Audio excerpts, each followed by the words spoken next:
Hey everyone, We Are Humanity Exists Everywhere, and for the next 2 weeks, we will be looking at a few different pictures.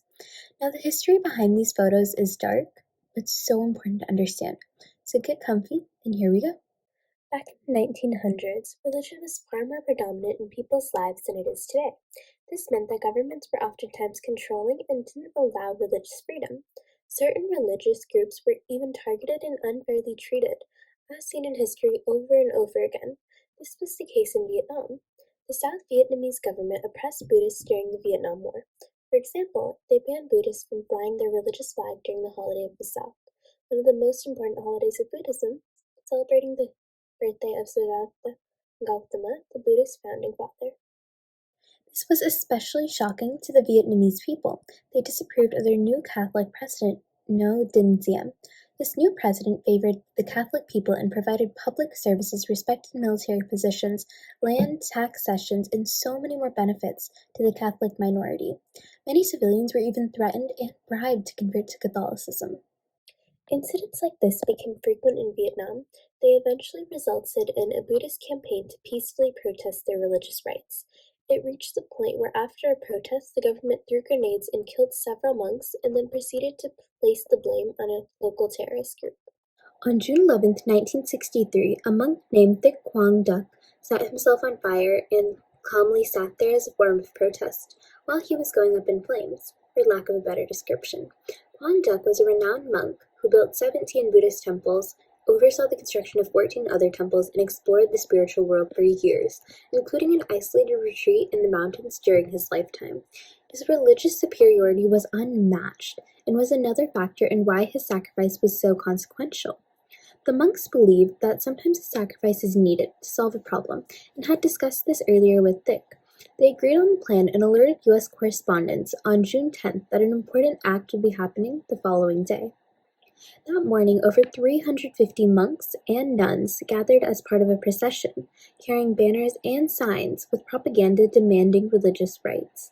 They stopped at a busy intersection a couple blocks down from the presidential palace, now renamed the Unification Palace.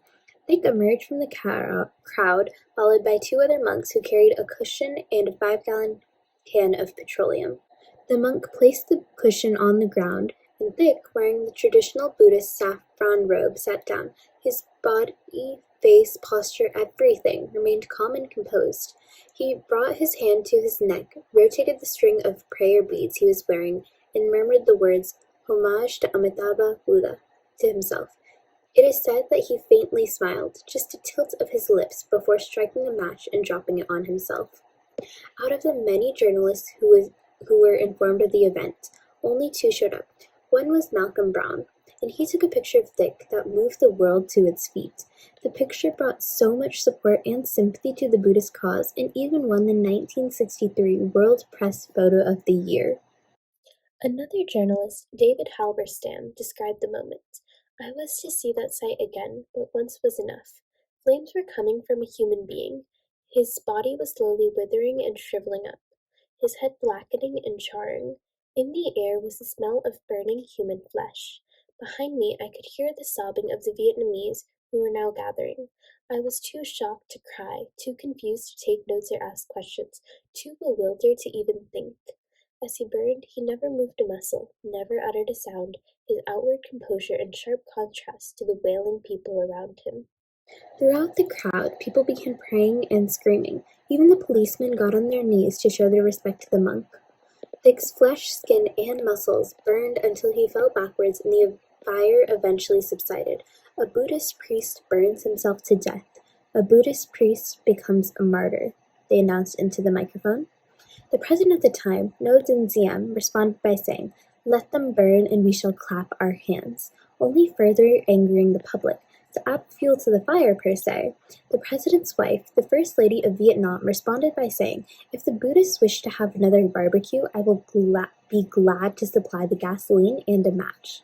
The government openly accused Thich of taking drugs before setting himself on fire to keep his face calm, and gave police authority to attack U.S. journalists covering Buddhist protests. The monks later covered his body with a traditional robe, this time in yellow. They tried to put his body in a coffin, but Thich's limbs, they wouldn't straighten out. The monks were forced to put his body into a nearby wooden box with his arms sticking out. This monk, setting himself on fire, it was a statement. The Buddha should not be treated that way. It was wrong and cruel. In his last words, he begged the Vietnamese government with everything he had to show compassion and kindness.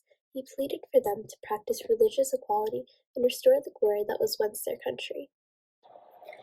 Thich was later recremated during his funeral, but one unexpected phenomena occurred. His heart, which is now contained in a glass chalice at the Zhao Loi Pagoda, did not burn. The monks attempted to burn his art for hours, but it remained intact. They regarded the heart as holy and deemed it a symbol of compassion. Thich Quang Duc started a revolution with a single matchstick. Following Thich's example, over 82 monks burned themselves to death before the U.S. stepped in, leading a coup that toppled the Vietnamese government and killed Diem, their tyrannical president. While self-demolition, one of the most drastic forms of nonviolent protest, is not as common as it once was in the 18 and 1900s, it still happens today. Recently, a climate change activist named Win Bruce self-immolated on April 22, 2022. Having immolated on Earth Day, he hoped to inspire people to work against climate change, similar to how Thich's immolation inspired the Buddhist revolution against the Vietnamese government. 4 days later, on April 26th, another climate change activist named Arnav Gupta self-immolated at the White House in Washington, D.C.